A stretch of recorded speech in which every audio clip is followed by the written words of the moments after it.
Hi there, and welcome to Out There, a Cryptid podcast. I'm Josh, and today we're diving into one of the most chilling and mysterious legends from 18th century France, the terrifying Beast of Gévaudan, a creature that stalked the forests, defied explanation, and sparked fear, superstition, and even royal hunts. What really was this beast that haunted the French countryside? Let's dive in.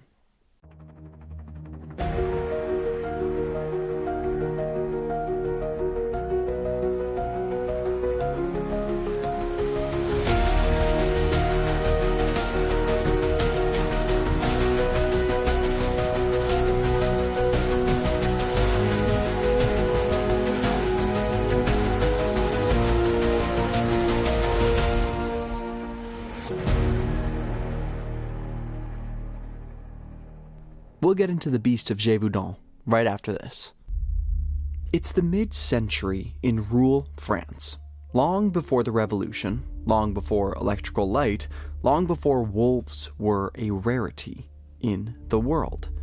The region of Gévaudan, a rugged and remote corner of southern France, was cloaked in deep forests, rocky hills, and superstition.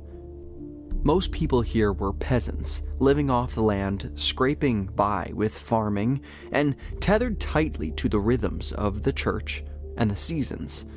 Life is hard, disease is common, hunger is a regular visitor. And in these isolated villages, where rumors travel faster than reason, fear often fills in the blanks, where facts are scarce. In the summer of 1764, something began to stir in these woods, something that doesn't behave like any animal people have seen before. It strikes without warning, attacking women and children, often leaving the bodies mutilated in ways no ordinary predator could manage. Some say it's a massive wolf, others say it walks on two legs. Still, others whisper of demons, werewolves, or a punishment from God. Over the next 3 years, this creature, known as La Bête de Gévaudan, will leave a trail of blood and panic across the countryside, baffling local hunters, royal investigators, and even the king himself. This isn't just a story about a beast, it's a story about the power of fear, of myth, and of what happens when a nation on the brink of change tries to confront something it cannot explain. Based on the numerous eyewitness accounts gathered during the years of terror in Gévaudan, the beast is consistently described as a large wolf-like creature, but unlike any ordinary wolf, witnesses often reported it standing much taller and bulkier than a typical wolf, sometimes as tall as a calf at the shoulder, with a muscular, elongated body measuring around 5 to 6 feet long. Its fur was usually described as reddish or tawny, with distinct black stripes or patches along its back and sides. The beast's head was said to be unusually large and elongated, with a flattened snout and a fierce, glowing set of eyes that many described as almost human or fiery in appearance. Several accounts mention a broad chest and strong legs that allowed it to move swiftly and silently through the forests. Some witnesses claimed it walked or stood partially upright on its hind legs, giving it an unnerving, almost monstrous presence. The creature's mouth was filled with large, sharp teeth, and its roar or howl was reportedly more terrifying and guttural than that of any known predator. Although the beast's physical description blurred the line between a natural animal and something far more terrifying, an apex predator unlike anything the people of Gévaudan had ever seen was hunting them. The first documented sighting of what would be known as the Beast of Gévaudan occurred on June 1st, 1764. A young woman was tending cattle near the town of Langoni. A massive creature emerged from the tree line.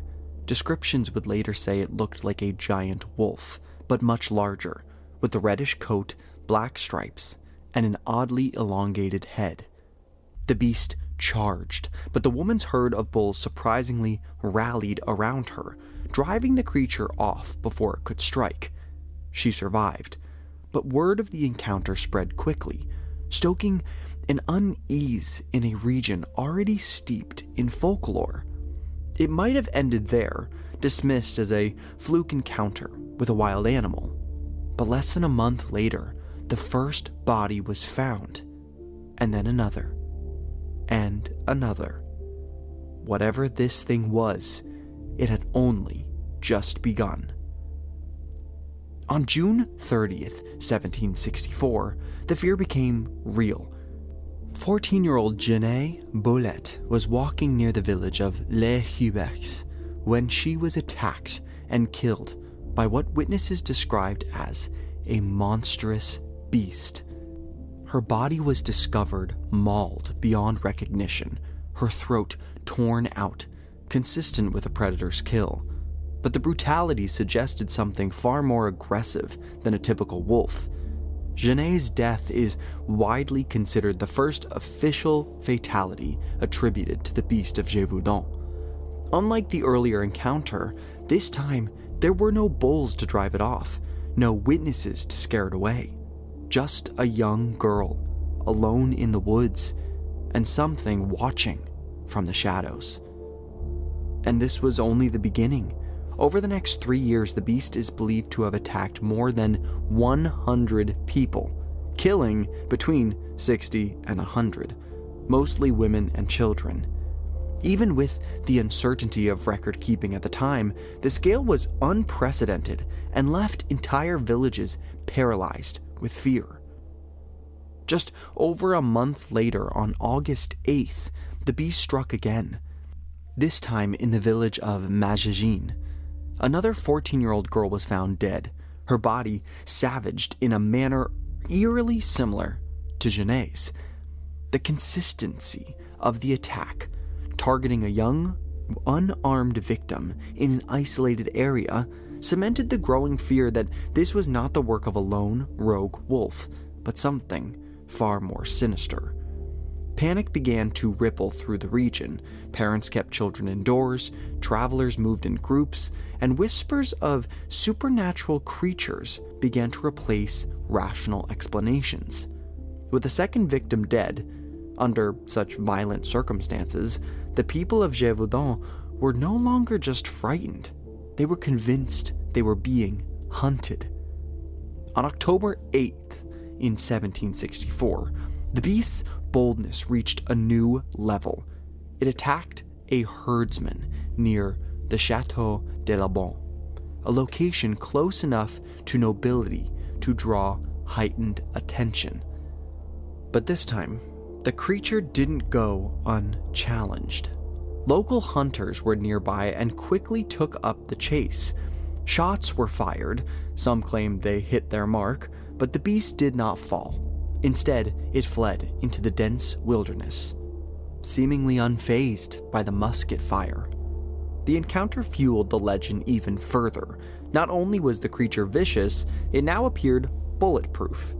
The idea that it could survive gunfire only deepened the sense of dread settling over Gévaudan, where the line between the wild animal and supernatural force was becoming increasingly blurred. As the attacks mounted, fear gave way to full-blown hysteria across Gévaudan and beyond. Isolated farming communities were gripped with terror, with villages refusing to travel alone, even in daylight, and churches holding special masses to pray for protection. Rumors spread like wildfire, fueled by eyewitness accounts that often contradicted each other. Some described a massive wolf, others swore it had a man's face, walked on two legs, or wore armor. The local peasantry, steeped in religious belief and folklore, began to see the beast as a divine punishment, or even a demon sent by the devil himself. Newspapers across France picked up the story, feeding a growing national obsession. The Gazette de France, one of the most widely read papers of the time, published updates on the hunts and killings. Even the Bishop of Mende wrote to the crown, pleading for royal intervention and describing the terror that had gripped the countryside like a plague. The villagers of Gévaudan lived in a constant state of dread as the beast's attacks grew more frequent and brutal. In a deeply religious and superstitious time, many saw the creature not just as a wild animal, but a supernatural punishment, or a manifestation of evil. Churches became gathering points where terrified villagers prayed fervently for protection and deliverance. Processions and special masses were organized, with priests blessing homes, livestock, and fields in hopes of warding off the beast's wrath. Superstition ran rampant. Some believed the beast was a demon sent to punish sinners, or a cursed soul condemned to roam the earth in animal form. Others thought it might be a werewolf, a human cursed or transformed by dark magic. Local healers and wise women were sought after for charms, potions, and talismans, said to repel evil spirits and wild beasts. Families hung garlic, crucifix, and holy relics around their homes, desperate to keep the creature at bay. The fear permeated daily life. Farmers hesitated to leave their fields, children were kept indoors, and travel between villages slowed to a cautious crawl. Stories of the beast grew with every retelling, becoming almost mythical in nature. Things kept being added on to this creature, like it even spoke in human voices. These tales, shared around hearth fires and in crowded taverns, only intensified the collective anxiety. This atmosphere of terror also sowed superstition among neighbors. Some whispered that certain villagers might be complicit, witches or sorcerers who controlled the beast, or who had made dark pacts. Others believed that human malevolence, jealousy, or political motives were behind the attacks. The line between reality and folklore blurred, turning the beast into a symbol not only of a physical threat, but of the unknown dangers lurking in the dark corners of human nature and the natural world. But the incidents were far from over. On January 12th, 1765, a group of children walking near the village of Villeret encountered the beast, but this time, the ending was different. 10-year-old Jacques Poulefet and 7 other children were ambushed by the creature. Yet, instead of freezing in fear, they fought back. Armed with nothing more than sticks and their own determination, the children struck and shouted until the beast retreated. Their courage captured the imagination of the public and turned the tide of the narrative, from one of helplessness to one of resistance. When word reached Versailles, King Louis XV himself took notice. He praised the children's bravery and awarded Jacques a royal education at the expense of the crown. It was a rare moment of triumph in a grim saga, and it marked the beginning of official royal involvement. The beast of Gévaudan had gone from local terror to national crisis, and now the king was watching. More on the beast of Gévaudan right after this. In February 1765, royal intervention escalated with the deployment of Captain Jean-Baptiste de Maule, a seasoned officer of the Clermont Prince Dragoons, along with his troops. Tasked with capturing or killing the beast, de Maule launched an aggressive and highly organized hunt across the Gévaudan countryside. Soldiers worked alongside local hunters, using bait, traps, and coordinated drives through the forests, But the beast continued to outwit them at every turn. It attacked unpredictably, often slipping away just before the hunters could close in. Some even believed it was toying with them.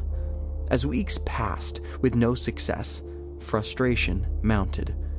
Dumont's failure to stop the killings only deepened the sense of helplessness among the villagers and cast doubt on the military's ability to protect them. The beast, it seemed, was always one step ahead. On June 8, 1765, the French crown intensified its efforts by sending François Antoine, the king's official gun-bearer and expert hunter, to Gévaudan. Antoine brought with him a team of seasoned marksmen and dogs, determined to end the reign of terror once and for all. His arrival signaled a new phase in the hunt, one backed by royal authority and experience. The people of Gévaudan pinned their hopes to Antoine, desperate for a hero who could face down the seemingly unstoppable beast. Just 2 months later, on August 11th, a courageous local woman named Marie-Jeanne Valette, later celebrated as the Maid of Gévaudan, had a close and terrifying encounter with the creature. Armed only with a bayonet, she managed to wound the beast during an attack, forcing it to flee. This act earned her the nickname the Maid of Gévaudan, a deliberate echo of Joan of Arc. For a terrified region, she became a rare symbol of defiance, proof that the beast could bleed and perhaps be killed. Her legacy lives on to this day, honored with a statue in her home region. Though the beast survived, this fierce confrontation proved that it was vulnerable, and that the people fighting back might finally have a chance. The beast wasn't just a local terror, though. It became an international sensation. Reports appeared in the Gazette de France, the kingdom's most prominent newspaper, and quickly spread across Europe. In Switzerland, Germany, and even London, people read of the mysterious French monster and speculated about demons, werewolves, or even foreign predators let loose in the countryside. For King Louis XV, the affair became a political embarrassment. How could the mighty monarch not protect its peasants from a single beast? By the time royal hunters were dispatched, the beast had transformed from a provincial problem into a symbol of royal incompetence, superstition, and the fragility of human control over nature. On September 21st, 1765, François Antoine finally made what many believed was the decisive kill. A massive wolf, later called the Wolf of Chelles. This formidable animal measured about 31 inches tall at the shoulder, stretched nearly 6 feet from nose to tail, and weighed around 130 pounds, much larger than any average wolf. Antoine's hunters brought the carcass back to town amid a mix of relief and cautious optimism, as people hoped the nightmare was finally over. Less than a month later, on October 19th, Antoine and his team killed a female wolf and a pup near the Abbey of Chelles. The pup's unusual physical trait, a double set of dew claws on its hind legs, caught the attention of hunters and scientists alike. This characteristic is commonly found in the Bosseron breed, a French shepherd dog known for its strength and agility. This discovery fueled speculation that the beast might have been a hybrid, part wolf and part dog, possibly explaining its extraordinary size, strength, and unusual behavior. Yet, despite these kills, attacks continued, and the mystery remained unresolved. After Antoine's kills in September and October of 1765, public sentiment was a mix of cautious relief and lingering fear. Many villagers hoped that the threat was finally eliminated. After all, Antoine was an experienced royal hunter, and the impressive size of the Wolf of Chelles seemed to fit the terrifying descriptions. Newspapers and officials began reporting the beast as slain, and for a time, the attacks appeared to slow, which bolstered confidence. However, this hope was fragile. Skeptics and locals who continued to witness attacks whispered that the real beast was still out there. The fact that more wolves were killed after the Wolf of Chez, including the unusual female and pup, only added to the mystery. Was the beast a single creature or a pack? The king and his court remained invested, but weary. Louis XV had committed significant resources to the hunt, and while Anton's kills were celebrated, the ongoing violence made it clear that the crisis was far from over. The public's confidence wavered between belief in the king's hunters and growing superstition that the beast might be more than just a wolf. On December 2nd, 1765, hope was dealt a harsh blow when two young boys were attacked near the town of Séguès. This brutal encounter signaled that the beast was far from defeated and had returned to terrorize the region once again. The violence reignited fear and uncertainty, shaking the fragile confidence that Francois Antoine's earlier kills had inspired. Throughout 1766, attacks continued sporadically, but with noticeable change. The beast seemed more cautious, striking less frequently, and often disappearing before hunters could close in.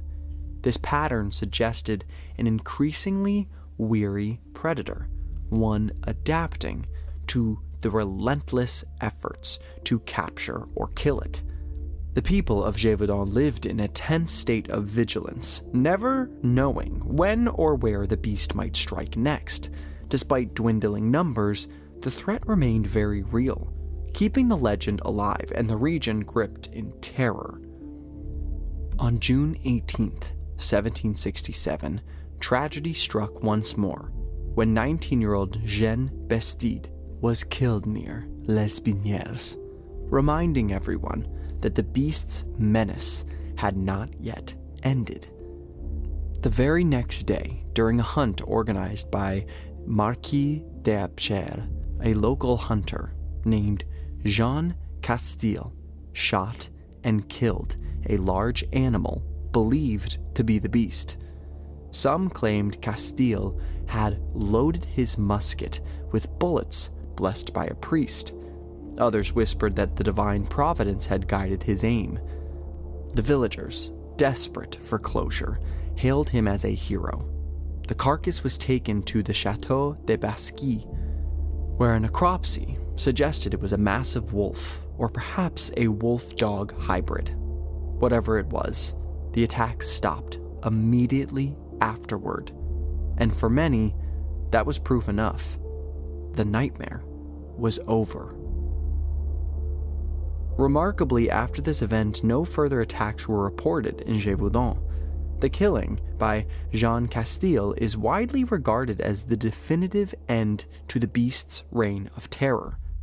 Whether it was the true beast or simply a powerful wolf linked to the attacks, this final act brought a long-awaited, if uneasy, peace to the frightened communities. The legend of the Beast of Gévaudan would live on, woven into folklore, mystery, and the dark history of the 18th century France. The impact of the Beast of Gévaudan's rampage was profound and far-reaching, both for the local communities and for France as a whole.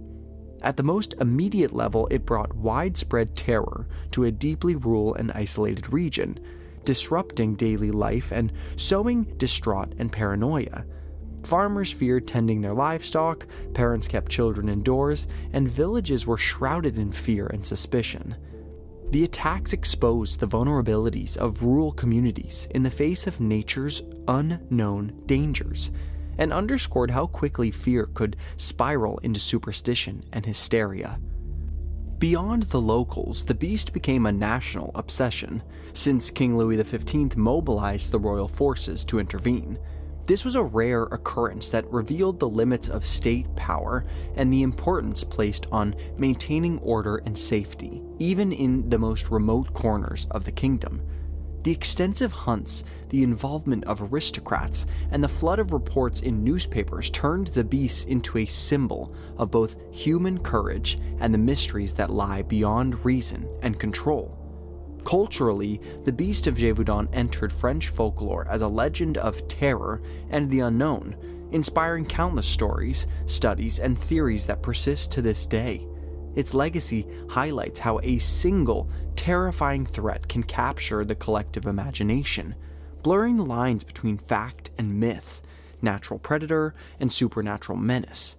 In many ways, the beast story reflects the anxieties of an era on the brink of monumental change, embodying the fears of a society wrestling with the nature, the unknown, and the fragility of human life. More on the Beast of Gévaudan right after this. All of these stories and legends and cultural echoes show just how deeply the Beast of Gévaudan captured the imagination, not just in its own time, but for centuries afterward. But, as fascinating as the myths are, the question remains: what was the beast really? Was it a monstrous predator, or a supernatural creature, or something far more ordinary? Let's explore some of the most popular and surprising theories behind the enduring mystery. One of the most straightforward explanations is that the beast was simply a large, rogue wolf, or possibly a pack of wolves, that had become unusually aggressive. Wolves were common in 18th century France, and while attacks on humans were rare, they did happen, especially if the animals were rabid, injured, or struggling to find food. Several eyewitnesses describe the wolf-like features, and the animals killed during the royal hunts often resembled oversized wolves. This theory fits well with much of the physical evidence and the natural behavior of wolves during harsh times. Another popular theory suggests that the beast was not a pure wolf but a wolf-dog hybrid.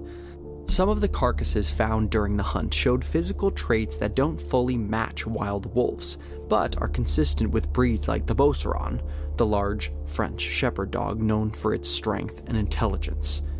A hybrid animal might have combined the ferocity and size of a wolf with the boldness and cunning of a domestic dog, helping to explain some of the beast's strange behavior and unusual physical descriptions, such as size, correlation, and boldness in attacking humans.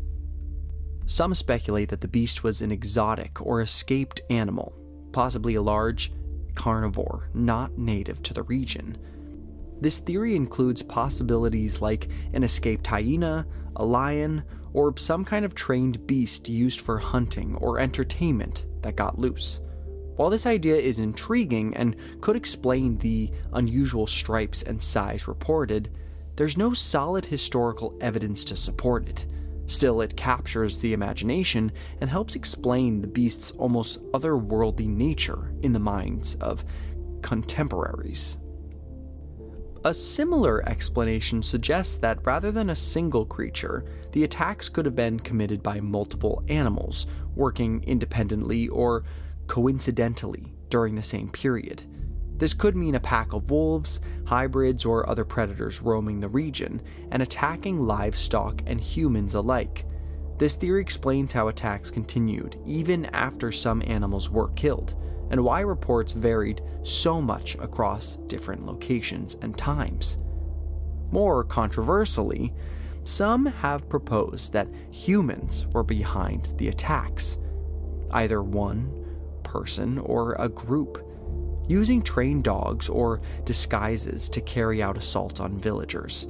This theory, while not widely accepted, tries to account for some of the strange behavior and eyewitness reports that suggested the creature walked on two legs or had near-human qualities. It also suggests a darker and more sinister human element beneath the mysterious attacks. Supernatural explanations were widely believed in at the time and remain popular in folklore today. Many locals thought the beast was a demon, a werewolf, or a cursed creature sent by divine forces as punishment or as a test of faith. While modern science rejects these ideas, they played a powerful role in shaping the public's fear and enduring the legend of the beast as more than just an animal. Beyond the creature itself, historians view the beast's terror as partly a psychological and social phenomena. Mass hysteria fueled by fear, superstition, and sensationalist reports may have caused people to misinterpret or exaggerate events. Some attacks could have been unrelated incidents, mistakenly attributed to the beast, and rumors amplified the horror to almost mythical proportions. This theory helps explain the variations in eyewitness accounts and the longevity of the panic. Most likely, the truth is a mix of several of these possibilities. The beast of Gévaudan was probably one or more real animals, perhaps unusually large wolves or hybrids, that attacked people under specific conditions. At the same time, fear and superstition magnified these attacks into terrifying legend.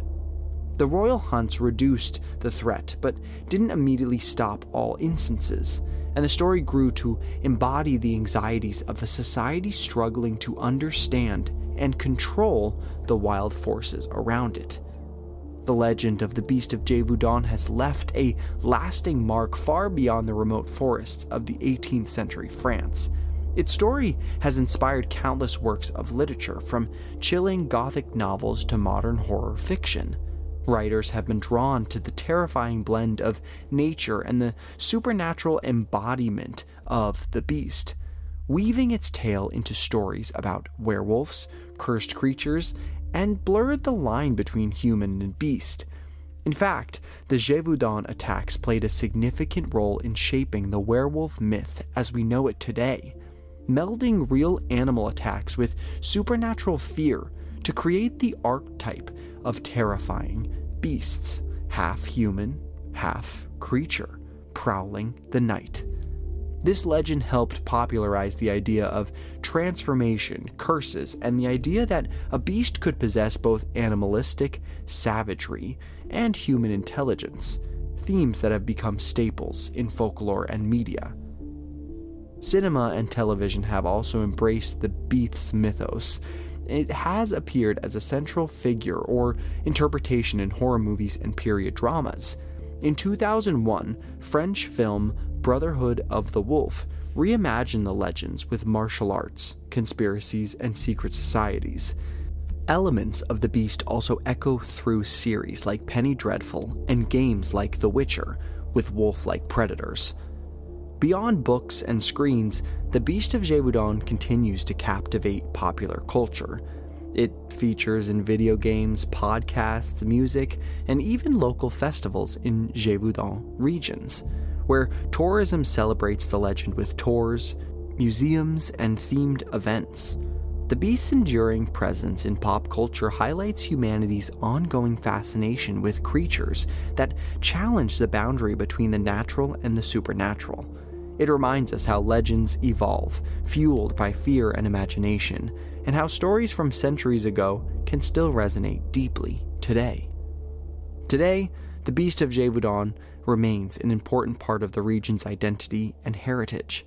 Visitors can explore museums dedicated to the legend, like Musée de la Bête de Gévaudan, which showcases artifacts, historical documents, and local folklore. Monuments and plaques mark key locations tied to the attacks, offering a tangible connection to the past. The area also embraces the legend through festivals and guided tours, drawing tourists fascinated by the mystery and history.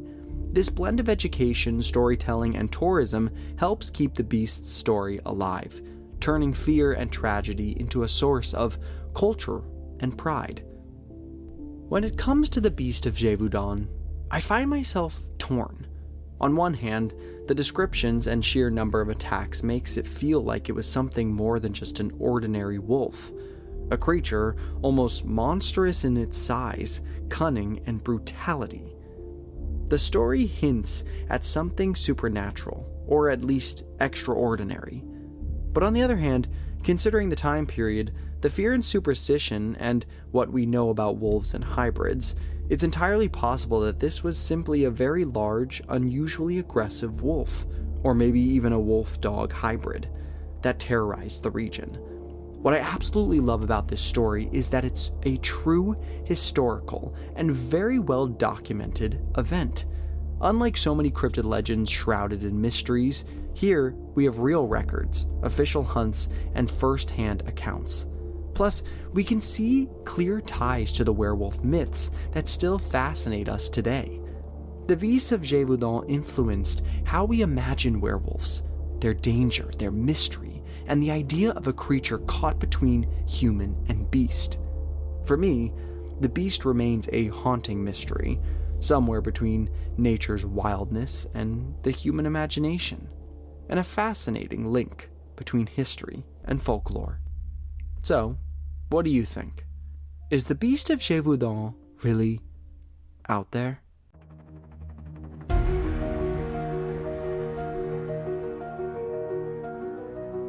Be sure to follow us on Instagram @OutThereCryptids for episode posts, updates, and more.